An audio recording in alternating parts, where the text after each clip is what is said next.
Board meeting for February 8th. I'll call the meeting to order, and I do believe we have a quorum. And so let's go with the, are there any changes, Rick, to the agenda that you're recommending? Can we, then I have a motion to approve the agenda, please. I'll make a motion to approve the agenda as is. Second. All right, all in favor say aye. Aye. And opposed? Okay. Is there anybody in the audience that'd like to make comments to the board on item that's not on the agenda? I don't see any hands out there, so we'll keep moving forward. The minutes of the January 11th meeting were mailed to you. Is there a motion to approve? Move to approve. Second. All right. All in favor, say aye. Aye. And opposed? Okay.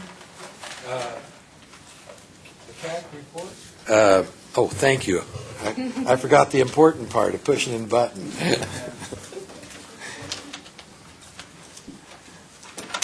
Welcome, Jim.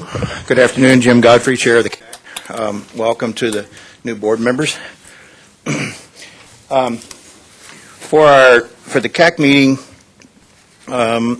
we approved a positive recommendation to the board on the approval of the new board policy 26. It's in your packet. That I think is an agenda item for you to discuss later. We had a good discussion about this. We've been going on for a while. It was the guidelines.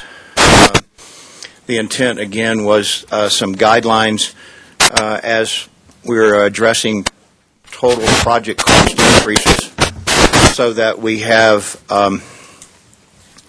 we don't put ourselves in a box where we don't have enough information to make a positive recommendation and a project gets delayed or the CAC's not comfortable because we don't have the information. So anyway, we really want to thank the city and county and the other member governments for their cooperation and participation in that process. And we think we've got a good set of guidelines. We make a positive recommendation for all 5 member governments on the maintenance of effort reports.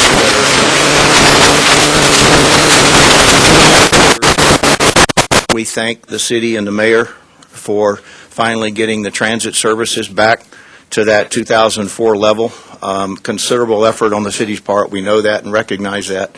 We just wanted to say thank you for the transit group on that one. Last month we talked about Board Policy 10 that had to do with a requirement for member governments to come to the board with and obtain approval for the expenditure of any RTA money for projects that had lane reductions or traffic. We had a fairly long discussion about this and the merits of it. Rick provided us with the minutes of the 2006, I think, board meeting where this was discussed and this policy was created. We had several opinions on it, whether or not it was worthwhile, what was the purpose of it.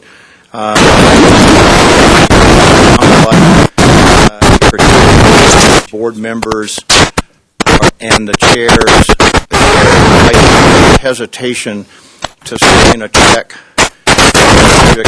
and it seemed like for some folks that it was a personal thing, that a couple of board members just had a personal problem with this particular project on versus another part of the city.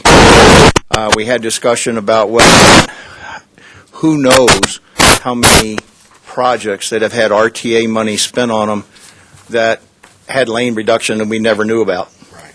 And so it became a question of enforceability and what do you do going forward. And in the end, we voted not to make a recommend to change it. However, we would like to ask the board's opinion about whether or not it is written clearly enough so that we understand the intent of the policy. It just simply states that we've got to come back before expenditure of money. It really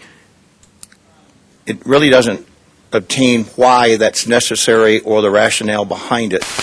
And before we started doing anything, we wanted to seek the board's, so when you get to that on your agenda, to seek the board's ideas or opinions on whether you want us to try to work with member governments to clarify that policy a little bit. If not, then we're okay with the unanimous vote of not unanimous, but the vote of the CAC was to leave it as it is or leave it in there versus canceling, but we'll take your guidance as you so desire. The city had a request for a line item transfer, several projects into Woodman, and we positive recommendation for that as well. And then item 10, the legislative report. You guys discussed last month, Rick meeting with Senator, I believe, to have the RTA 1% meal levy extension, that legislation to work with that. And then there was another report in the legislation board. I'm sorry, I don't have it. But we asked the board to consider the bill sponsor in adding that the legislation had to do with handicap transportation and technology services. That's a bill that's being worked on. We noticed that in the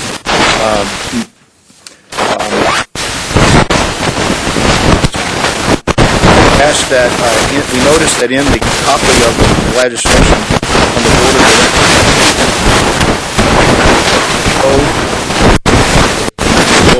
transportation experience. Their department heads or CIOs or while we had some people that were superintendents of the deaf and blind, there was nobody with transportation experience that was technology people suggesting what they could do, and these people were going to be part of the process, but not the board of directors. And so our request is that piece of draft legislation that requests the sponsor add some people that have practical in the field transportation experience to that board of directors. Okay. And that was it. All right. Any questions for Jim? All right. I believe that was the legislation that was being renewed. Isn't that correct? No, this SB, yes, it's 17011. All right. And it has to do with creation of a technical demonstration forum to study solutions to improve transportation access for people with disabilities. Okay. All right. And it was very clear to us that they didn't have any transportation people. Okay. Any questions or comments? Yeah, it was in El Paso and Teller County. All right. Okay. Thank you, Jim. Thank you. Appreciate it. Let's go to Bev and the financial report. And once again, it's Bev coming forward. Good afternoon. Good afternoon.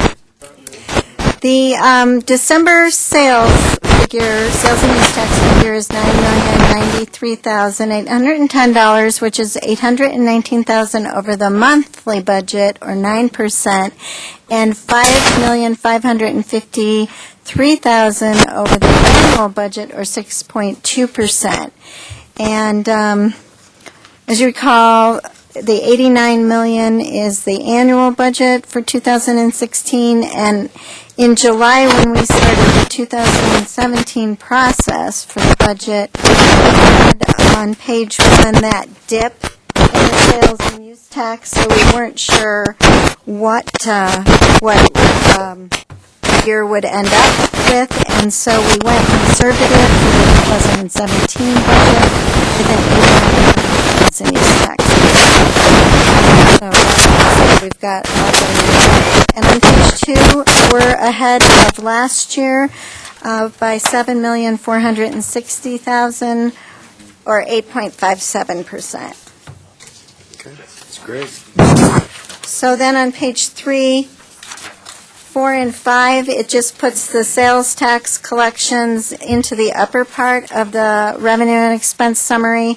And then interest revenue is $213,000 for the year, because that's the final year ahead of the budget, because we had more funds invested than we anticipated at first.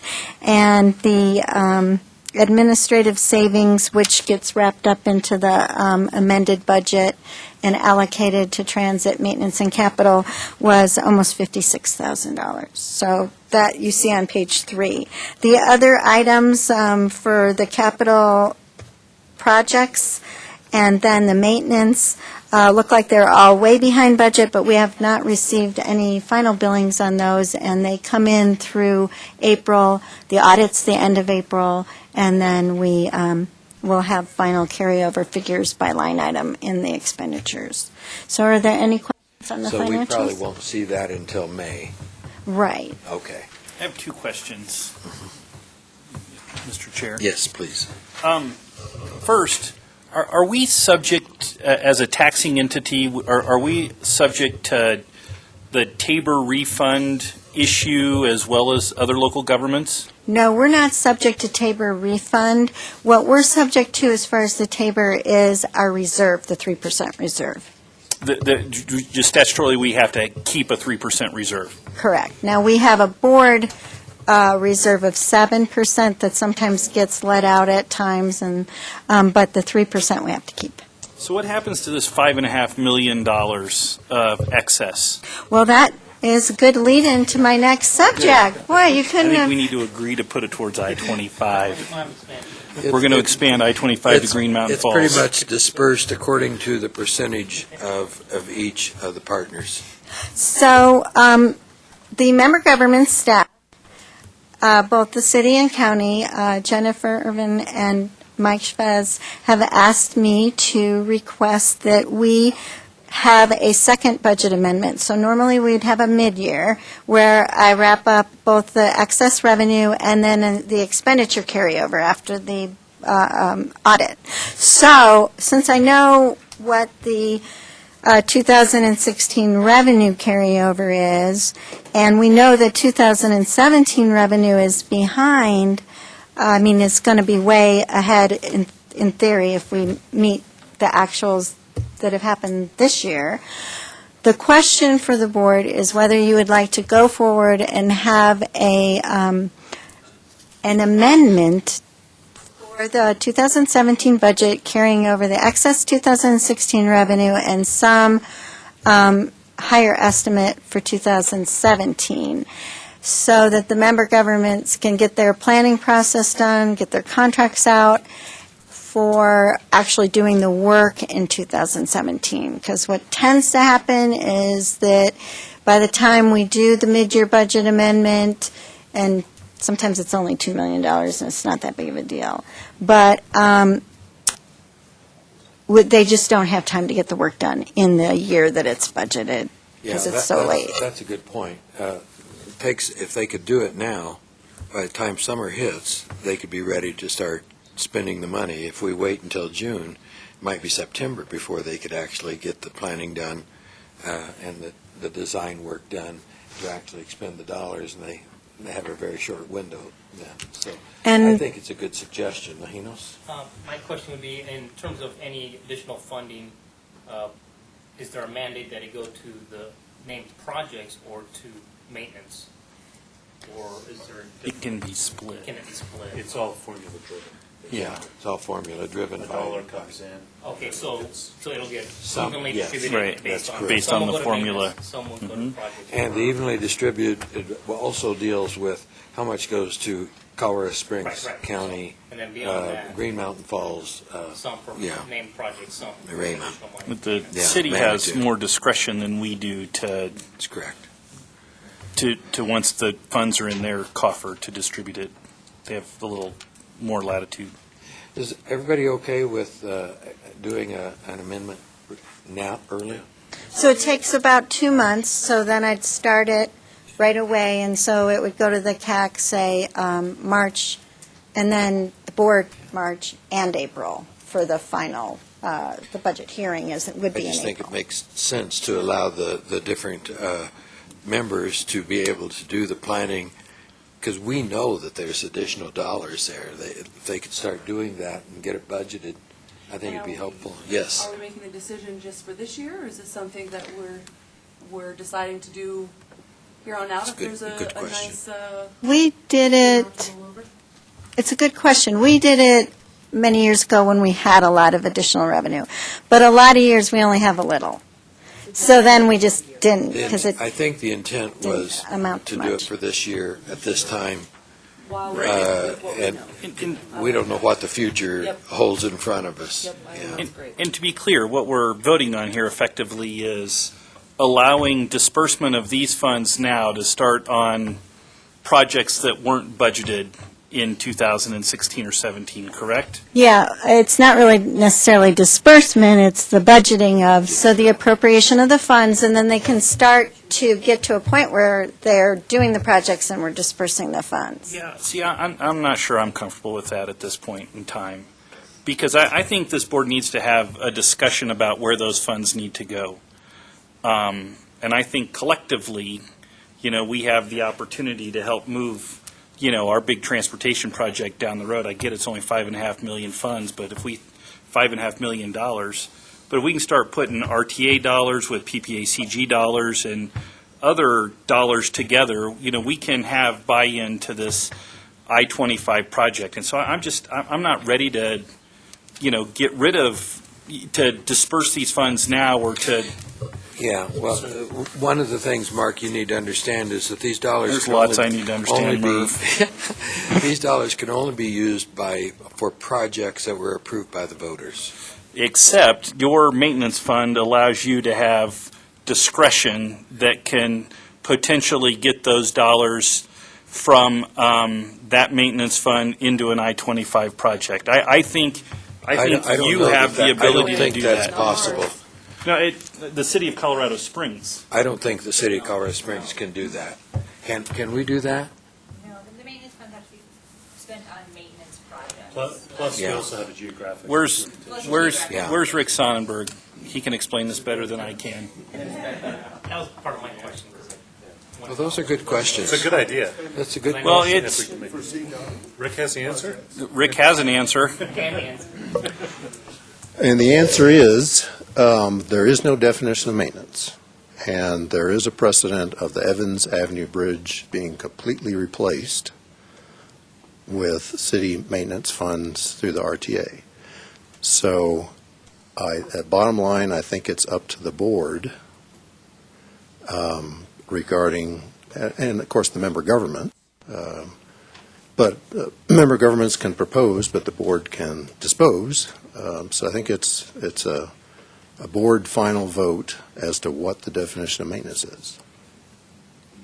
But Rick, it's my understanding, and we're all still learning in all this, it seems Yes. like,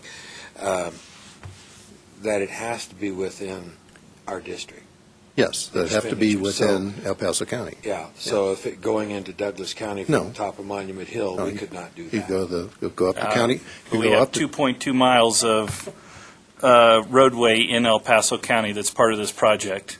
from the 105 overpass to the top of hill is 2.5 miles according to the That would odometer not on be my a car. city decision, that would be a county decision.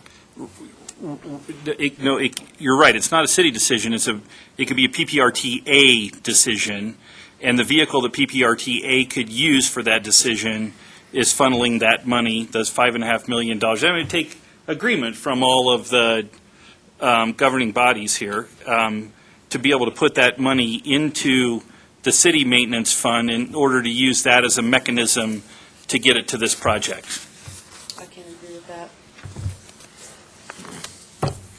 Yeah, I get that. Yeah. I just, my thought process here and idea is, look, we have the biggest transportation project that impacts all of us, each and every one of us in this room, and, we got to start showing some sort of skin in the game. We got $5.5 million that was unallocated, not budgeted, in 2016, And we have an opportunity to, without impacting anything from the 2016 budget, we have an opportunity to move these dollars into, and it's not going to impact anybody, right? Because it's not what was budgeted. We have an opportunity to put these into this transportation project that's going to affect us all moving forward. Again, I think it would only be the maintenance portion of that $5 million. Nope. Which is not all of it. We could put it all into the, we could do it. Well, that's why I asked the don't question. think They said that's it was true. they said it was a Jennifer? Percentage. I mean, the money, any money that comes into the PPRTA is split between the three pots: the capital, the maintenance, and the transit. So every single dollar, budgeted or It unbudgeted. would be a sub-short percentage of that. Right. So Rick's right that there's no definition for Maintenance. maintenance per se. There's also no definition of capital, other than the fact that we've identified a list of projects. The IRS definitely has some thoughts on what capital versus maintenance are, and we've looked into those legally in the past when the board has come up on questions like this. And I don't know enough about the I-25 project sitting here right now to tell you what I personally think it is, capital or maintenance, but I'm sure there's a valid argument to be made. What is the percentage roughly of, let's say, $5 million of that would be considered maintenance? get it all there, but. 35%. 35%, so 35%. Yeah, but I think there's a way to get it all there. Okay. However, there is and again, I'm answering questions, I'm not advocating, okay? There's also the option, because the city has requested the PPRTA funds out of the city's capital share in a category called roadway safety and traffic operations. We haven't written CDOT a check yet, but we're negotiating the intergovernmental agreements with CDOT. I'll probably bring them to you in the March cycle, and we will be, if you approve the IGAs, then in the 2014, 15, 16, and 17 budgets, there's a total of $9.3 million minus $1 million in maintenance.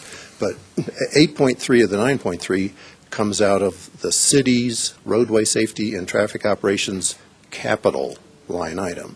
So you have the precedent for 3 CDOT projects that the PPRTA has subsidized.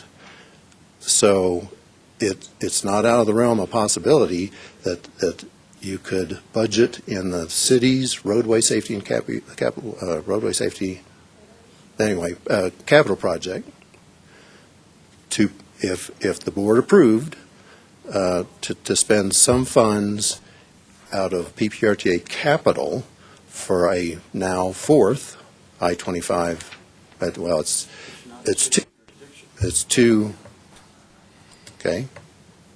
Have to yield to the attorney on that. Well, I'm sorry, this is all being served, this is all. Brand new for the attorney. Sitting here? Absolutely. Well, and I'm not asking for a vote on this today. What I'm asking for is holding off on the vote we got on the table to be able to explore this. But I have a point of clarification for that. I mean, even if we start the budget amendment process, that doesn't authorize any of the entities to spend that money in their budgets? Well, there's really no point in going forward with this if they're not going to be able to spend it. Okay. Because That's what I once we start the process, that's the whole point of it. But on the allocation, and this is not final, but you can see that we have revenue of $5,853,000. This is from 2016 carryover. But then it gets allocated 10% to transit, 35 to maintenance, and capital 55. Then the capital or the maintenance gets allocated according to the 2010 census, and this is for the new members to.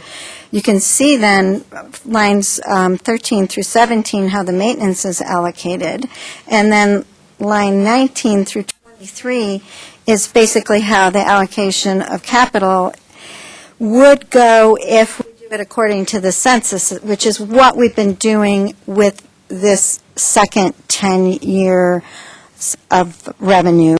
But that's not, that lines 18 through 23, that is not set in stone. So then, let's just take the city of Colorado Springs. They would have $2,281,000 of capital carryover from 2016.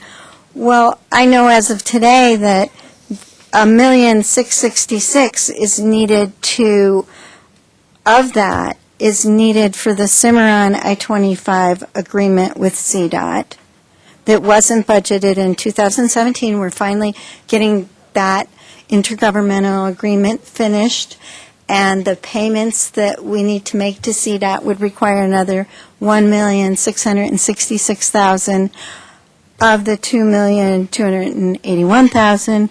So that is like another reason that they wanted to go forward with taking some of these funds and getting going. Because that agreement will be signed hopefully soon. Yeah, we're final issue. But we don't have it budgeted, so I would have to say, oh, we can't sign that one until we have Now, that. Mark, one of the things I would suggest is that we ask Jennifer to investigate what our options are. But right now, the I-25 project doesn't even exist. The studies haven't been done. The design hasn't been done. There's no construction that's imminent. So this is dollars that are for this year. So I don't mind us going ahead and letting the county and the city and Rama and Manitou and Green Mountain Falls say, how would we use these now? And then still doing the investigation for future years when the time was appropriate to do what you just said. Yeah, and I appreciate that. And I get it. I get what I'm expressing here is out of the norm. I totally understand that, and I understand that, we're sort of setting this on its ear right now, and I apologize for that. But right now is the time for bold, innovative leadership. If we're going to get our project done, that's what it's going to take moving forward. And I think that there are opportunities to spend those dollars this year and years in the future. And my concern, Merv, is we're not going to have $5.5 million sitting there in future years. Maybe we will, but they're not necessarily going to be there. And once we spend these $5.5 million, we've spent them for all time. We don't get these $5.5 million back. All I'm asking for here is let's take a month to look at this.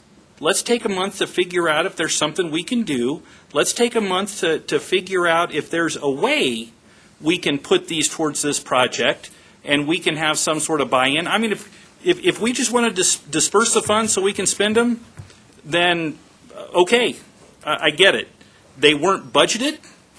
They're not going to be missed because they weren't budgeted. And maybe we have an opportunity here to advance this football down the road. And what kind of a hero would you get to be driving down the Merv Bennett stretch of I-25 because you were able to get the project done? 5 miles. Can I, may I? Yes, please. No, you go. I was just going to, for a point of clarification, the capital project that Rick was referring to is the Roadway Safety and Traffic Operations Phase 1, and it does say Colorado Springs citywide. So it seems to me that those capital dollars could really only go to something that falls under that category and is in the city. Let's explore that to know that that's absolutely the case. You've only had about 10 minutes to think about this. The ballot Bill? question says. So Yep, Bill? let's make sure. So, I didn't know you had. Well, no, Go ahead, Bill. I'll go to Bill and then I'll come to you, Okay, Mayor.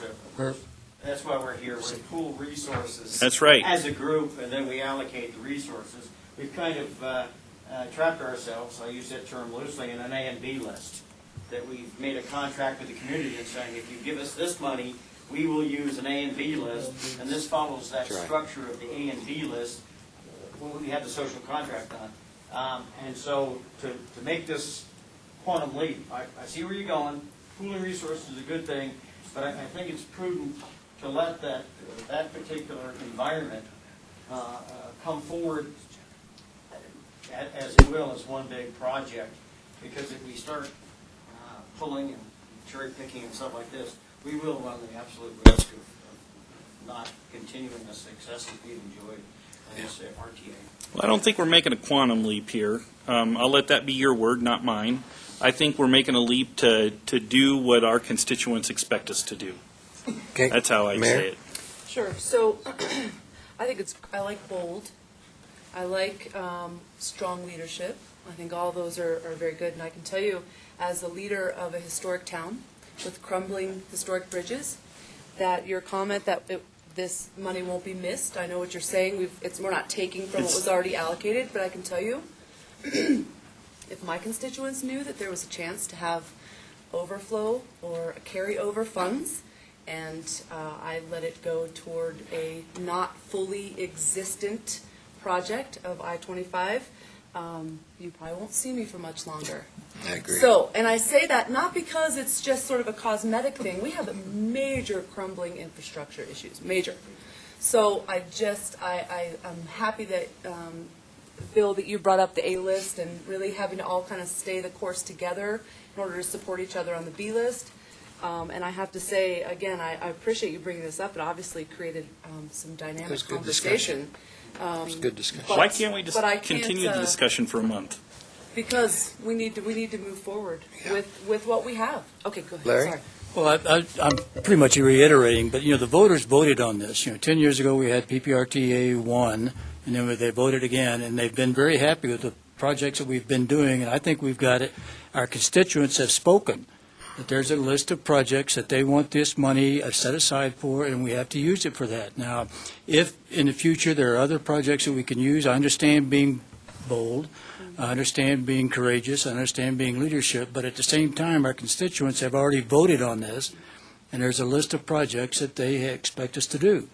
And we've got enough of our own infrastructure within the city, within the county, Mark Sheffel, West Colorado, that we need money for. So before we go off on another tangent, I would say let's look at it and see what really the voters said, and I think it's fairly clear. It's in the ballot issue. So I would say we go ahead and have some budget exercise to see what Rama and Manitou Springs, Colorado Springs, and the county would be getting of this money and what projects we might be using it for, so we can go ahead and go forward with it on those projects that are already identified. Future projects, we will address it when it's time. Okay. So I would say let's do what the voters have said to do. Use it for the projects. And I think additionally, the important discussion is around prioritizing that project and figuring out creative ways to get that done. And I hear that there is a interest and will to think creatively about making that happen.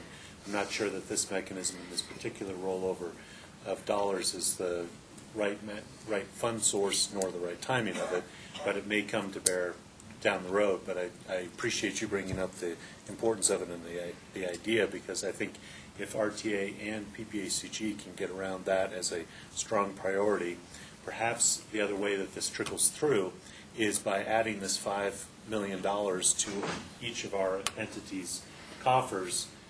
It might free up some other funds that the entities then that do have flexibility that then could come back around and put that in, and so that things like STP funds and things like that could then help with this project if we have that will and desire to carry that through. But as soon as it gets added to our existing projects with RTA, it goes down a needs list, but then it's a matter of politically maneuvering the more flexible dollars outside of our entities towards a project that we can do.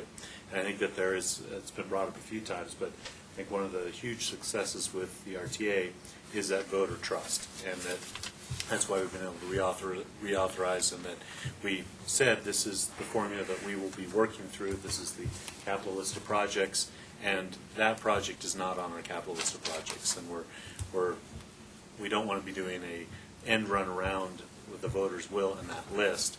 I think that unfortunately the best remedy to that is bringing that list back to the voters and saying, hey, can we modify this and add I-25 to get that money released out, which I think is overwhelming. Yes. Thank you. I would say, I don't necessarily have an interest in violating the process that we've been following here, particularly if that's been the key point in generating voter trust, with this board. So we have a process that's established. It's people like it, so we should follow it. But I think it's also important for this board to do what it can do with regard to the I-25 project. Because I don't disagree with that. there is absolutely no doubt about citizen interest in fixing that, and it is active. Now, there is real interest. And there's been a lot of public pronouncements from a lot of elected officials saying this has to get fixed. So maybe we need to be vigorous in making sure that this gets properly placed and vetted through the process. And maybe in the process of doing it, I don't know how long that takes. Maybe it's too long. But the other point is, I've been hearing this, and perhaps you all have heard this too. In order to finish that I-25 project by, I think it's 2022, they have to identify the funds this year. So this is as far out as that is for the state in order to meet the schedule that people are talking about. We're talking about application of dollars. So probably not a good idea to violate an established process, the process that the public has a trust in. But I think we should really, truly pay attention to this in a very serious way and see if there is something we can do about it. Yeah, go ahead, Mark. Yeah, I got to tell you, I'm a little disappointed in this violation of public trust discussion that we're having. I can't imagine anybody would think that because I want to move dollars to expand I-25 that I in some way want to violate the public trust put in how RTA dollars are spent. And quite honestly, I take just a little bit of offense to that. I don't think it was meant offensively, but it's there. Because I don't want to violate the public trust, Larry. I don't want to be there. But I want to work within the parameters that we've got. I want to explore the option within the parameters that we have to see if this is feasible. I didn't say we should absolutely do this. All I said was, let's take a month to look at it. Let's take a month to discover if there's something that we can do here. Maybe it's not the right thing. I don't know. I don't. But I think when people are talking about, when my constituents talk about RTA and public transportation dollars, the first thing they think about is I-25. Okay, here's what I'm going to do.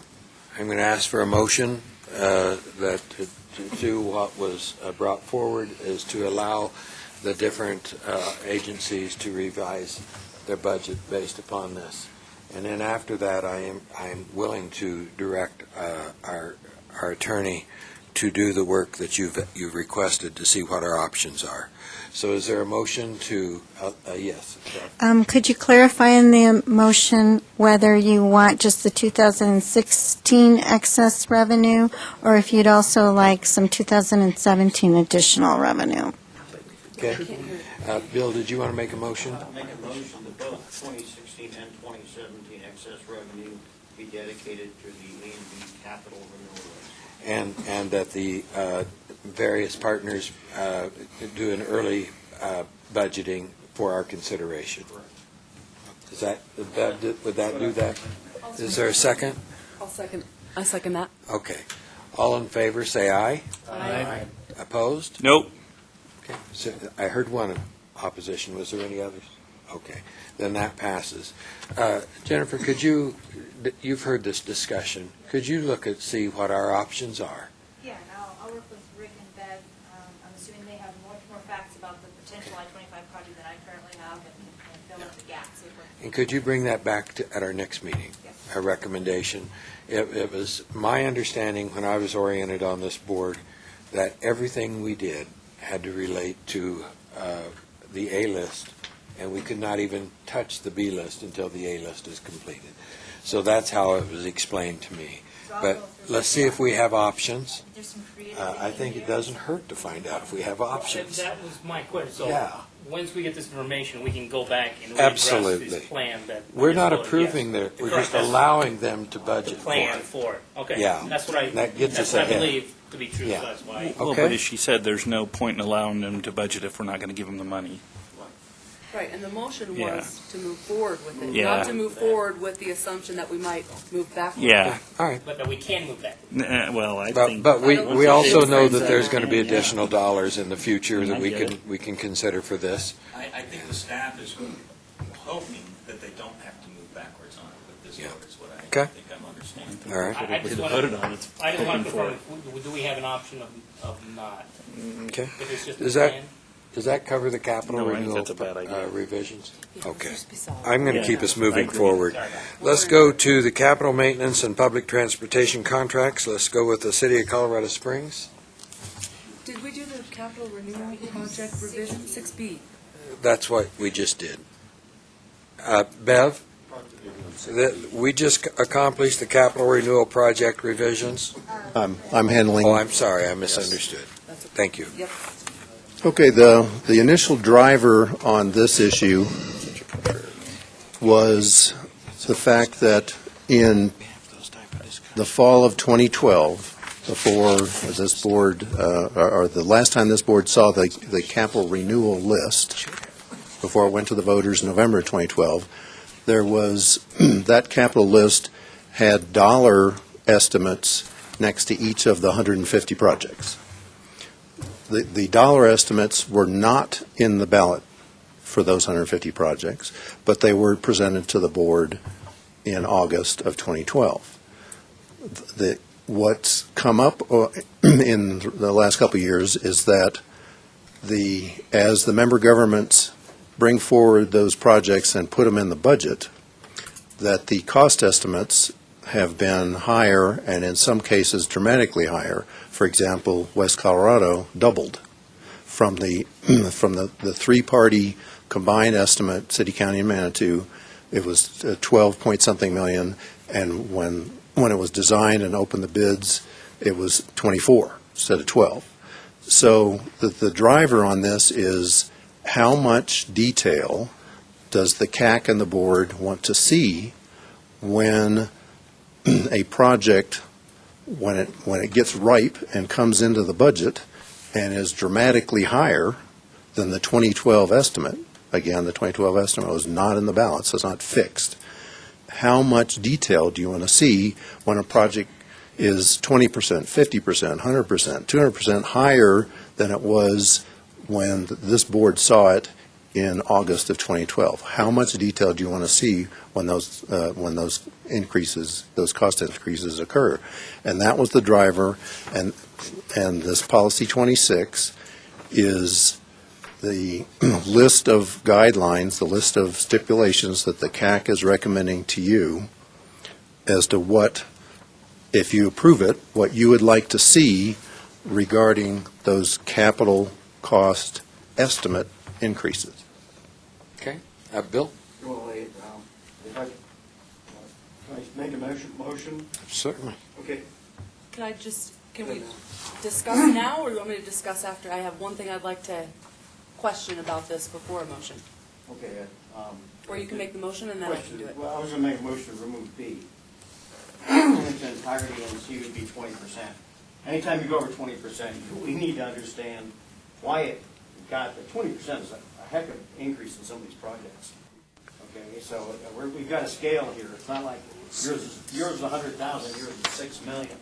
20% is a little bit different in both stages. However, anybody who has presented me a budget who suddenly came in and said, "Oh, excuse me for a second, I missed it by 20%." I'm saying, well, is it just 20%? Okay, where is it going after the 20? Is it higher, lower, or whatever? So I think that our threshold should be, okay, at 20% for detail, not 20 to 40% with a greater, written memo. We need the explanation of why it's gotten that high and where it's going. So I'd like to remove Jim, B. do you want to comment on that? Yes, Jim Godfrey, Chair of the CAC. The 20% was kind of a guideline based on the current CDOT estimate for just material cost and stuff is at 18. And so when the cost of a project is at about 18 to 20% right now, just because of labor and materials from the advance from 2012 to now, we felt like that an explanation that was the cause. The bigger concern becomes when there's change in scope or redesign or something like that, where you have large increases that are driven, such as on Colorado Avenue, where they had to actually, in order to implement the plan, completely do a reroute of the creek and some other things that wasn't anticipated when they first looked at it. So that was a design change that drove a much bigger cost increase. The 18 to 20% for just labor and materials, we felt like, why waste the city staff with a detailed presentation when, if they can justify that explanation, we didn't felt like we needed anymore. But your call. Well, Go ahead, Mayor. So maybe, Bill, because I like how this looks, I'm questioning D though, in terms of staff time, and is that really necessary? Why do we need to see something every month if nothing, I mean, what? They were already doing that last year. They just have not started it for this particular RTA, for the PPRTA 1. It was just a status that they report monthly to Bev anyway. But they just had not implemented it yet this year. And so that was a suggestion actually by the city staff of saying, hey, we're already preparing this report internally. We've been giving it to Bev last time, so let's just include that. Okay, very well. Then I'm totally happy with that. Bill, what if we trust our CAC that if an entity comes before them or a project comes before them that's, a 20% increase, and it's not just supplies, and the construction stuff like he's talking about, it is actually scope and whatnot, even if it is still just the 20%, then they have the, the wherewithal, discretion, thank you, to say, we're actually going to need B. We're going to need you to do a detailed presentation. Well, if I may. Yes. How much difficulty are we talking about in detail? Can it be a single sheet saying that the reason for this? I mean, what do we suggest here? It says detailed slide presentation. Well, that's a detailed slide presentation. 1 page. Okay, so the question is, how much do we need to know? How much do we want to know? And how much representative issues in the fact that, hey, 20% is still 20%, whether it comes out of one piece or the other, and the 20% add up over time. So my threshold is way under 20%. It was 18 to 20 before. I still would like them to say that this is the cost, and that the next line says that this isn't just it stops at the 18-20%. It doesn't keep on going, which is what it does seem to have a lot of these things keep on going. And I like the reports. I consider it normal staff work. I consider it not as invasive. I think is the term I want to use when we discuss these issues. And again, it's our due diligence and understanding. We could not absorb 20% of every project, or in this case, a small paragraph. I mean, we'd lose it. Let me try to keep us moving forward here. Is there a motion to approve policy number 26? And I'll come back and see if you want to make an amendment. Okay. Is there a motion? Second. Okay. Second. Okay. We have a motion to approve policy 26 as it is presented by the CAC. Did you want to make a motion to amend? I would like to make a motion to amend policy 26 to remove B and keep our project cost increases greater than 20%, detailed slide presentation of changes and their causes. Okay. Is there a second to that motion to amend? Hearing none, then it dies. All in favor of the, yes, please, go ahead. Back to the original motion, which is to approve policy number 26 as is. 2 thoughts, and I don't really feel passionately enough to mess up what's already in play here, but one is, you mentioned the CDOT, basically labor and materials inflation figure. Given that this is a board policy that should be in perpetuity, I wonder if we want to tag to that and say that number plus some percentage should trigger these ratios, because we're looking at this with a 18% number today, so 20 doesn't seem that unreasonable, but what if it drops to 2 or -5? Then 20 seems huge, and it's not flexible into the future. And then the other piece is, and I may have missed it, I didn't see anything about project scope change. And I don't know how we judge that, but if there is significant scope change and it didn't have much impact on the dollars, but for whatever reason, let's say the opposite happened with Colorado Avenue, where there is a better way to do it and it costs half as much, but they were able to do bring it back up to $12 million. That'd be underneath our radar, but we could have gold-plated bridges or something like that. We actually had that discussion, and to Councilman Councilman Murray's comment about the detail, the level of detail. We had the discussion about our role in terms of directing the member governments to do something. That's not we don't see that as our role. So much of the discussion between the city and the county primarily and others was leaving to their professional judgment as to what was the adequate amount of details needed, given that we've got some guidelines that we really need to know. And the purpose, again, of stating that we don't want to put the member governments in a place and us make a recommendation to you where we can't justify it ourselves. And we got into that position within the last couple of years. We were very close on some things that we were making a recommendation we really weren't sure about. And so that's what kind of drove this. So we did have that discussion of how much level of detail, and should we direct it or should we leave it to the professionals to decide. And so that's kind of where we did.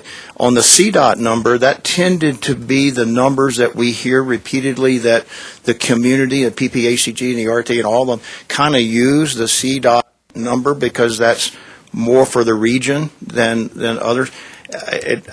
I'm not an expert to tell you what that should be, but that seemed to be the number that everybody would use, is that's the inflation rate that CDOT's experiencing, and that's the reason we hung on that. Thanks, Jim. Yes, Rick? Just a little historical fact. The 2012 cost estimates that were presented to the board in fall of 2012 also assumed a flat revenue, a gross annual revenue figure of $69 million. We are now 37% above that on the revenue side. That's the good news. That's the good news side of the coin. So this is how much detail do you want on the expenditure side when there's expenditure inflation since 2012. Okay, thank you. Is there any other discussion? All right, let's vote on this. Yes, Sam? Offer a point. You know, percentage is certainly one way to account for this, but if you've got a $100 million project, 20% is a lot of money. If you got a $500,000 project, 20% isn't. So this was the same kind of issue and concern that I had to grapple with a lot when I was in the Air Force. How do you deal with, at what point do you need a sufficient amount of information to really understand it? Just bring the point up that because we're going to vote on this, it might not be the best approach. Okay. All right. All in favor of the motion to approve policy number 26 as written, say aye. Aye. And opposed? I just, real quick, I didn't want to stall the vote, but I think we need to remember too, as Jim said, leaving it up to the professionals, right? The experts on those items to bring forward what needs to be. And if we decide that it wasn't enough, or the CAC says it wasn't enough, then it wasn't. But I do think we often forget that we need to trust the staff and the other boards. Oh. All right. Can I make one quick? Thanks, Murray. Yes, please. Real fast, the problem we have is that as we look at the overall planning and picture of it, if you start adding 20, 30, 40%, okay, you lose your planning process because it's a finite pot. And so if you think you've got 8 projects, as these things proliferate without us keeping control over it, you're going to get down to 5 projects, and the other 3 are still going to have to be done because you have an A and B list. Make sense? That's Yep. all. Thank Okay. All right. The next item, number 7, is capital maintenance and public transportation contracts for the City of Colorado Springs. Jim, I believe these all are recommended for approval. Is that correct? That's correct. Okay. Yes. Good afternoon. My name is David Scalfrey with Public Works Operations and Maintenance Team. The contract list, I will be addressing items 1 through 6. We'll start with items 1, 2, and 3. These are new long line pavement marking contracts due to the fact that the previous contracts had run out of option years. Road Safe, Colorado Barricade Company, and Colby Striping have been selected. These are on-call contracts, not to exceed $200,000 per task order, not to exceed $3 million per contract. Any questions on those three? Questions on these contracts? Okay. And items 4, 5, and 6 are on-call closed-circuit TV for video storm systems under the roadway network to support the pre-overlay pipe program. Okay. Quality pipe service, DRC construction, and professional pipe services have been selected. These are new contracts. Again, these are on-call contracts limited to $200,000 per task order, not to exceed $2 million per contract. Okay. Any questions? Any questions on these? Thank you. And number 7, you did not, you going I will to address that yes. one? Thank you. Hi, Craig Blewett, Transit Services Manager. I'm actually here for Mike Chavez on this item from City Engineering. With regard to item number 7, City Engineering is looking to renew the third option, or really exercise that third option of a 5-year contract. The unit prices are favorable, and we'd like to continue with that same contract for the 3rd year.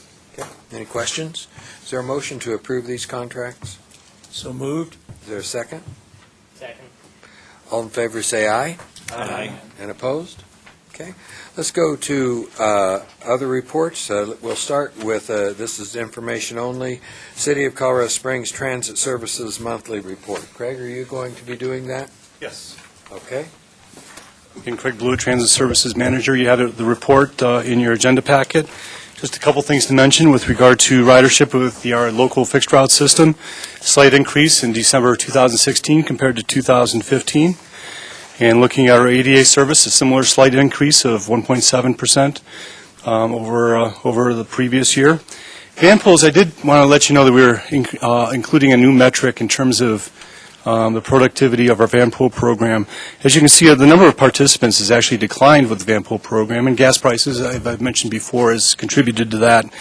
But in terms of occupancy rate of the vans, we are at 96% occupancy rate with our vans.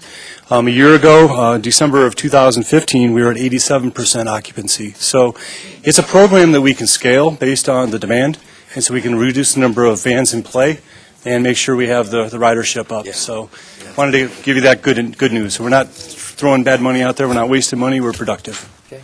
Any questions? And if I could, just a couple more on the projects. We have held the public meetings for our service changes for this year, 2017. We had just 25 attendees at public meetings, but we're open for public comments until February 15th, so we expect to get more comments. And just one other thing to add, I think I mentioned this before, it was actually stood up, but we do have a joint call center in place now for our human service providers, and that includes Silver Key, Amblicab, and Fountain Valley Senior Center. Community Intersections, the fourth that we also fund, is also participating but doesn't have a reservationist. What we're doing is consolidating the reservation function, and they're all in the same room at this point using the same software. We're not fully integrated, but it's a giant first step. So that's going well, and we intend to keep proceeding with that. Okay. Any questions for Craig? Comments? Thank you. Thanks, Craig. Let's go. The next item is the Maintenance of Efforts Report. And Rick? This is an action item, and each year the board, the CAC and the board have been reviewing the maintenance of effort reports from the 5-member governments, and this is comes out of the intergovernmental agreement, and it's intended for the 5-member governments in the base year of 2004, before the RTA started, for them not to drop their spending for maintenance out of their general fund or their sources, and for the city for transit to not drop below the 2004 base year.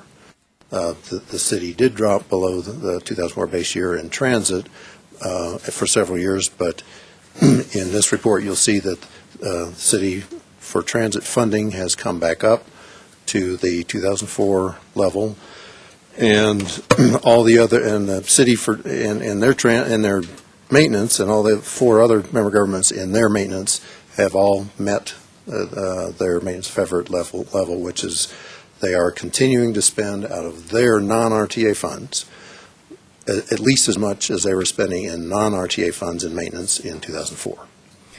Thank you, Rick. And just related to the city, when Mayor Southers came on as mayor, he made it a priority that we return to our maintenance of effort. And as you know, we've had some financial issues to address, and he did it over a 2-year period, and he's accomplished that, and it's greatly appreciated. I also want you to know, not that it relates to us, but we self-imposed a maintenance of effort on 2C, and this year we expended $500,000 above the maintenance of effort as it relates to the work we're doing on 2C. So I think the mayor has done a good job of being consistent with his word, and I appreciate him doing that. We need a motion to, do we approve this? Or accept. Or accept? Yes. Is there such a motion? Move to accept it. Okay. Second? All right. All in favor, say aye. Aye. And opposed? Okay. The next item is City of Colorado Springs Board Policy Number 10, Transportation Capacity Reduction. This is one, Jim, that I think you addressed in your report. Yes, and if I could give a 30-second intro, and then I'll give it to Jim. And it was not in your packet this time, it was the prior month, but the current Board Policy Number 10 that the board adopted in October of 2006 says any transportation capacity reduction, such as a lane reduction on a street, must be presented to and approved by the board of directors in advance of any PPRTA payment for such activity. So in the CAC's discussion, they talked about three options, and Jim will cover this, is leave it as is, toss it, or let the CAC work on revisions. So Jim will talk about those three options. Okay, Jim? Thank you, Jim Godfrey. The discussion centered around current engineering practices that have maybe changed since 2006 in terms of lane reduction and traffic management in terms of, if you look at Research Parkway, where they reduced a lane, it really didn't have a lot of capacity, well, depending on who you talk to, I guess, impact on capacity. But in certain areas where they do bump outs to where you've taken 2 lanes of traffic and reduced them to 1 in order to tame traffic and slow things down a little bit. So it got into a decision of what is actually doing a lane reduction, a reduction in capacity, or is it a safety issue? And we had a lot of discussion on that, and the engineers and the professionals chimed in, and we had a long discussion about it. And the vote was, I don't remember the vote, but it was 5-4? 5-7. It was a split, kind of a split vote, one way or whether we should do away that.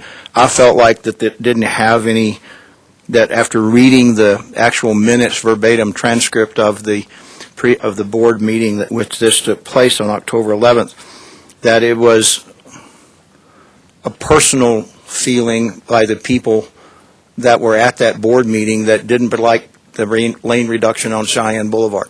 And so therefore, they didn't feel like that they didn't know about it in advance, and therefore they didn't want to do any payment until we knew about it. I mean, that was my interpretation of reading the minutes. And so the board voted 5-7 to leave it as is and leave it up to you whether you want to do away with it or not. We couldn't come up with a strong enough objection to it to one way or another. But we did discuss, is there any way to tell how many projects over the years since 2006 have been done where there's been some type of lane reduction? We talked about Colorado Avenue. The advance notice could be read by some was when we got a briefing on the scope of the project, whether we're going to take it from 4 lanes to 3, and whether that was a reduction in capacity or a safety issue. And so is that really a lane reduction, or is it a safety issue? And we had some engineers on the CAC that talked about that current design techniques have changed since 2006 in terms of creating that either-way turn lane, and it's actually safer but doesn't impact the traffic in some cases. So that is a lane reduction, but it's really not a reduction in capacity. So we felt like it was not really sufficiently explained why this existed and what was the intent of wanting to be known, other than somebody just didn't like the idea. On that's what. What are your thoughts? Stan? Mr. Chair, I can say that I've had several cases in talking to voters where they have, whether it's legitimate or not, they have a sensitivity to lane reduction, and their perception that somehow, some way, we're reducing the capacity of that road. It may in fact not be true based on the evidence or on a redesign that is really well done. Having said that, I think that I would always like to know when there is a lane reduction in my district to hear about it and to understand the rationale for it so that I can take that to the voters and explain to them. And this is one of those, this is one of the fora where I can receive that information, maybe the most appropriate one to receive it. And that was discussed as well. That was one of the things to leave it in cases, because in the case of Research Boulevard, there were people that didn't feel like the constituents in that area knew enough about it in advance, ahead of time, even though there were some conversations. And so that was really kind of the force that pushed it over the top and leaving it as is. Any other comments or thoughts? Mr. Murray? Yes. Oh, yeah, that's back to my firefighting days, the difference between capacity and flow. And we watched it on research. And so definition was what we got in a big discussion about. What is your end state? Reducing the amount of people actually driving or how fast they can drive. And so things got all mixed together because we took out a lane, and one of the arguments was it will reduce our speed on research because we have one less lane. And we really got to start chasing our hands. So I think part of our issue is the definition of how what is transportation capacity, as you were mentioning. And if we don't answer that question, the 5/7s is going to be a norm in this particular thing. Is there any way to take it back and ask them to redefine it? Well, that was the additional part of our request to you, was that, Well, that's what I would like. do you want us to try to rescope this to capture some of your concerns so that it's clear the purpose of the announcement and for the reasons stated, but we would just need some guidance. Is there a motion to ask the CAC to go back, redefine this policy, and bring it back for our consideration? Is there such a motion? Okay, is there a second? Second. All in favor, say aye. Aye. And opposed? Okay. Jim, would you guys take it back, redefine it, bring it back for our consideration? And it's okay to use some of the concerns that were voiced here today as part of that? I'm okay with that if is everybody else okay with that? Yes. Okay. I think that those are good comments. Okay, thank you. Okay, thank you. Let's go to City of Colorado Springs Capital Projects line item transfer. Who will be, so Mike, you're Mike? I'm Mike again, yes. Actually, let me find my item. I know. This is a transfer from projects from the original capital project list to add to the Woodman Road project, Phase 2. And currently, that project has a 5% contingency program. City would like to increase that contingency to ensure we can have completion of that project. Okay. Is there a motion to approve? Move to approve. Second? Second? All in favor, say aye. Aye. And opposed? Okay. Just one. Yes. Quick Appalled. comment, 'cause that's, I believe, tie in directly My tongue wasn't working. with Commissioner Vanderwerf's comment earlier Yeah. about those magnitude and these larger projects, they do ask for waivers to accommodate those exact issues that you mentioned. Thank you. Okay. All right, next on the agenda is administrative actions and reports, revision of an engagement letter. Rick, we'll turn this over to you. And then I might ask for Jennifer's assistance. We always need Jennifer's assistance. Oh, yeah. But that's just assumed. Mr. Peter Forbes, with the firm of Carver, Schwartz, McNabb, Camper, and Forbes, has been the litigation attorney for the Walmart Sam's lawsuit against the PPRTA and the Department of Revenue. And I'll let Jennifer have the good news splash. But as of the first of the year, Mr. Forbes is asking for a $15 an hour pay raise. That's on the back side of your sheet here. And the recommendation from the staff and from your general counsel, Jennifer, is to approve this and authorize the chair to sign the revised engagement letter. Okay, Jennifer? Nothing to add. Okay.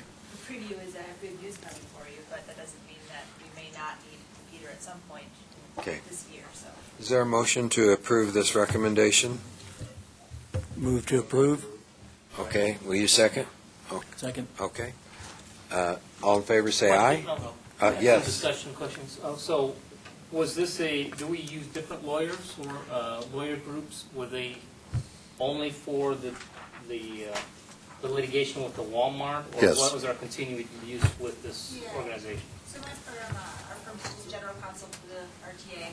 We don't do litigation work, and we found that it's a good practice, at least in our experience, to split those up because we can work with specialists and sort of play the general counsel role.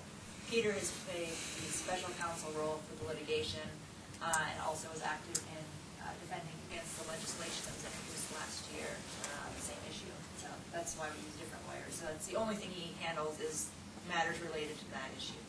Okay, any other questions? Yes, Yes, Stan? Yeah, Mr. Chair, not being an expert at lawyer rates, I am interested in knowing if the increase in the rate is on kind of a normal rate for a lawyer performing this kind of a task. And I just am interested in hearing that from somebody to say. I'm going to defer to Jennifer, because This is Over here. Yeah, he did not, as the memo said, he started on with us in July of 2015. Normally, as long as the economy is doing well, rates increase on an annual basis. He did not increase his rate in 2016. So this is, I would say this is even standard for a yearly increase, but this is now, he's been with us for a year and a half, and this is the first increase. And this is a discounted rate versus his normal rate that he charges other clients, but we also serve the board at a discounted rate, just because it's a public entity, so. okay, I Bill? mean, Yes. the phraseology that I typically think of is it within the realm of what you would consider to be a market rate for this kind of work? I have no idea if it is a discounted rate. Maybe it's I believe it is. not an issue at all. Yeah, I believe it is for this I just wanna type make of sure work. that we are not approving something that is outrageous. Right. Bill?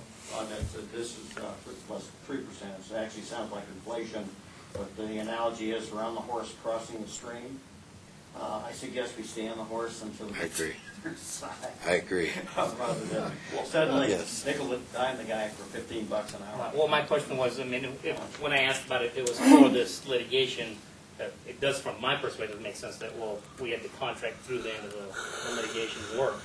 So why would there be a change in the cost of that work until it finishes? No contract. No, it's an annual contract. He was re-engaged in 2016. You continue to work at the same rate. So, I mean, our engagements are always annual. I come back to you every year. But it was for this one issue, right? Yes. This was one issue. Issue. Okay. Any other questions or comments? All right, all in favor, say aye. Aye. And opposed? Nay. Okay. Rick? Yes, legislative report. In your packet, the memo talks about two bills. The first one is House Bill 171018, and that's Representative Larry Liston co-authored. And this board approved supporting that at your January 11 meeting, and I went up January 25th and before the House Transportation Energy Committee and sat next to Representative Liston and advocated in favor, and it did pass the House Transportation and Energy Committee by a vote of 10-3 on that day. Later, it went through the entire House unamended and is now assigned to the Local Government Committee in the Senate. And I'm expecting a call at some point from Representative Liston for me to go back up on the Senate side. Good, thank you. And I did sign a letter on the Yes. board's behalf, just so you know, because I was approved to do that. Anything else, Rick? The second bill, the Senate Bill 17-011, is, Jim Godfrey mentioned that a little bit, would create a technical demonstration forum to study solutions to improve transportation access for people with disabilities. CAC reviewed this bill at its February 1st meeting and voted a positive recommendation to the board for the board's support of the Senate bill. Okay. Oh, I'm sorry, with the added consideration stated above, and let's see, that's,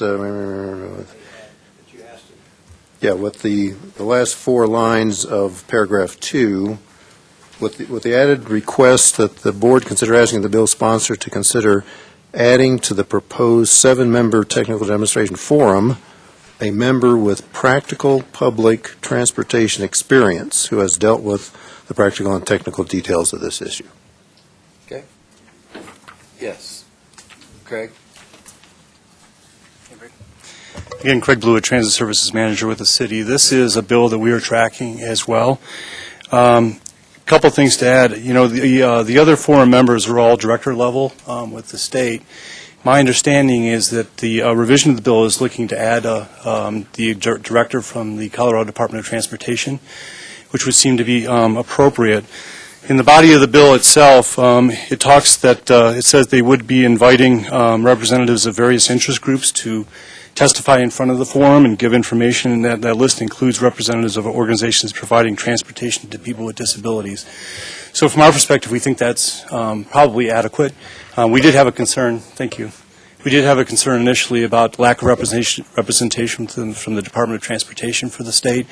It looks like that's being addressed. I'm not certain of that, but I think it looks like it is. In addition, it may be pulled as a bill because you really don't need a legislative bill for a committee to meet, and so the governor may be moving in that direction without the bill. Okay. So Any just a other couple comments things or to add. questions? Rick, do we need to take action on this? Yes, please. If you want the staff or any individual board members to, if you want a letter written or any other advocacy, then yes, please. Is there a motion to draft a letter of advocacy? Yes. Does that advocacy include you testifying on the bill? Because it sounds like that's already happened. That's a different bill. Oh, I thought we're talking about both of them together here. Yeah. Last meeting, the board supported To the first bill. the advocacy Yeah. on your, Yeah. so if this bill's going to be pulled, do we need that? Not necessarily. I mean, Yeah. the board could take no action. It could support it, it could oppose it, it could support it with amendments. So that's the world of options in my mind. Okay. I think it sends a message to support it with the amendments, definitely. I'd like to see someone with intellectual or developmental disabilities at the table, not called to, but I can live with the CAC's recommendation. Would you like to make a motion? Sure. Did you want to add to that before I do? I just wanted to make it clear that El Paso and Teller counties are the demonstration area, so it is in our area. And it is a topic of discussion with the technology increase with the mobility subcommittee or the mobility working committee for all the special transit stuff, with the combining of our dispatching and then into a single dispatch within all the service providers and that stuff. So there is a connection to the technology right here in our local area. Yep, I'll make a motion that we send a letter of recommendation for both of these with the amendments as written by the CAC. Second. Any other discussion? Just a quick point. Starting on page 7 and continuing through, there are a lot of lists of people that the proposed legislation recommends inviting to the forum, and these are professionals in the field. For whatever it's worth, those are probably the more important people to go to this in my mind than anybody else. I'm glad it's in there. Yeah. Knowing that that's in there, whether this makes it through or not, I like the fact that that's there. I'd be interested in supporting it. Okay. Reb? Respectfully, Board, I don't think it's understood. We want a voting member of the forum, not a technical. A voting member that has expertise like transportation and transporting handicapped people. They have no vote. They have a say. The list is lengthy of all these people. So our recommendation is for a voting member of the forum. And that's what her recommend. That's Well, her. Yes. Yeah. All in favor, say aye. Aye. And opposed? Okay. All right. I don't believe we need an executive session. Is that correct? Maybe not. Okay. Let's go to item 11 then. And then we will leave item 10 available to us if necessary.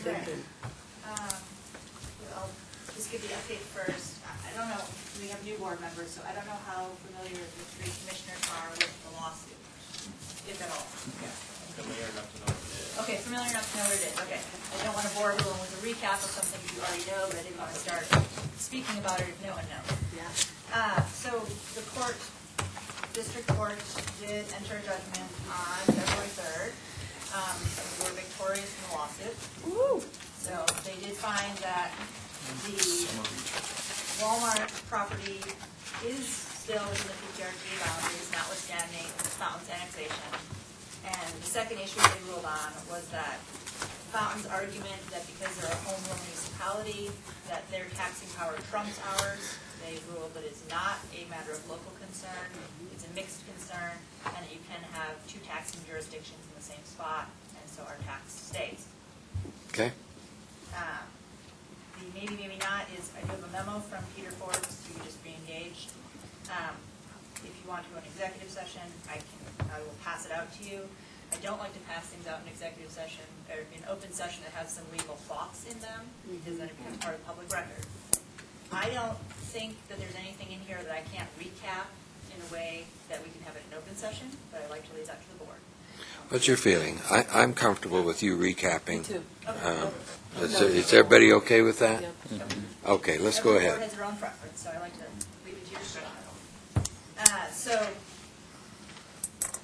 just to give you sort of the lay of the land, obviously this is a judgment in our favor, so we can continue collecting the sales and use tax as we have since the litigation began, which is great news. At this point, Walmart has four options. They can simply abide by the decision and abandon any further action.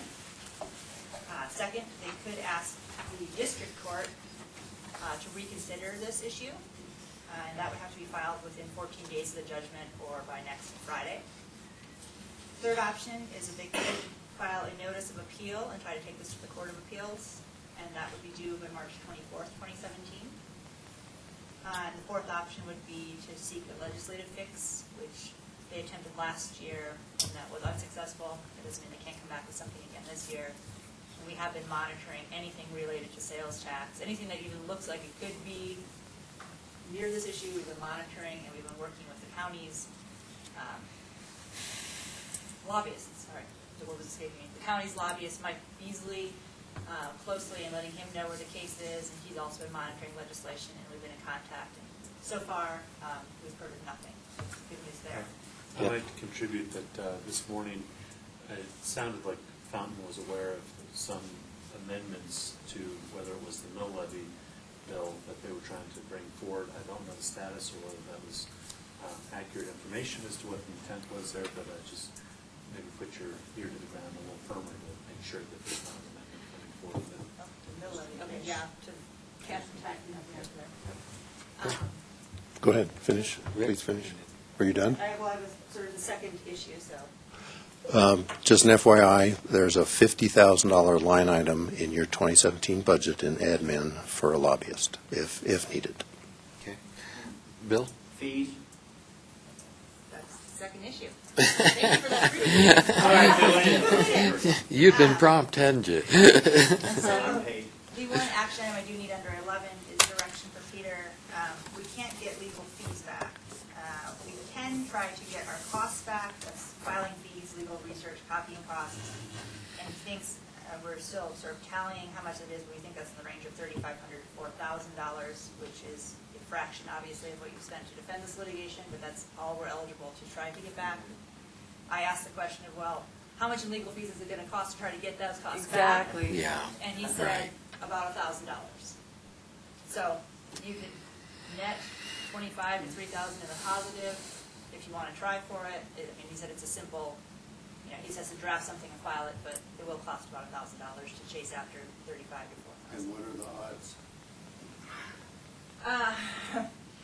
He said he thought it was likely, but that's guessing what the court's going to do. Is that in writing?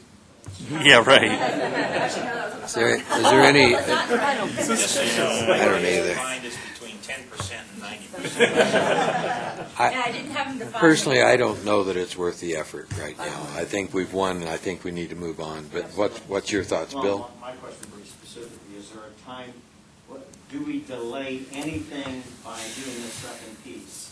Because that's part of it. When you say it costs us $1,000, I look at the $1,000 as a timing sequence or piece to this thing, which, again, drags an issue out. Let's close the door and march on to the next.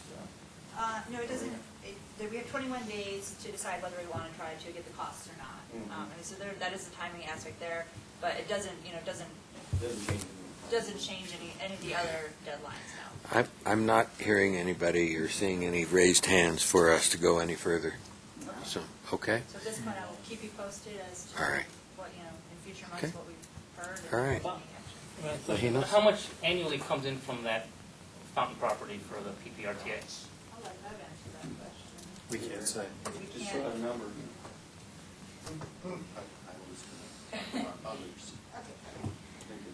Good question. That is a very technically correct way to respond to this, so. We sign a letter of confidentiality as to how much each specific tax vendor would be submitting to us. And it's a very strict law, and I could go to jail for it. So if Rick wants to throw out some estimate based on generally what these kind of vendors do, that's fine. Between 10 and 90%. Rick? Back in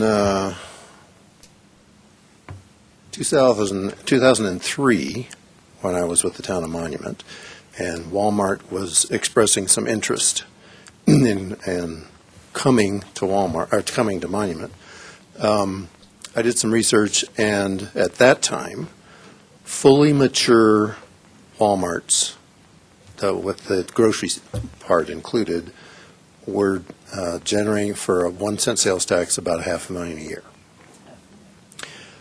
Now That does not relate to this project. This It relates one- to a similar project. This one is a Walmart and a Sam's, and I haven't been out there in about 9 months, but it was planned for a bunch of additional businesses. I don't know if those additional businesses have been constructed. I was there last week, and it's filling in fast.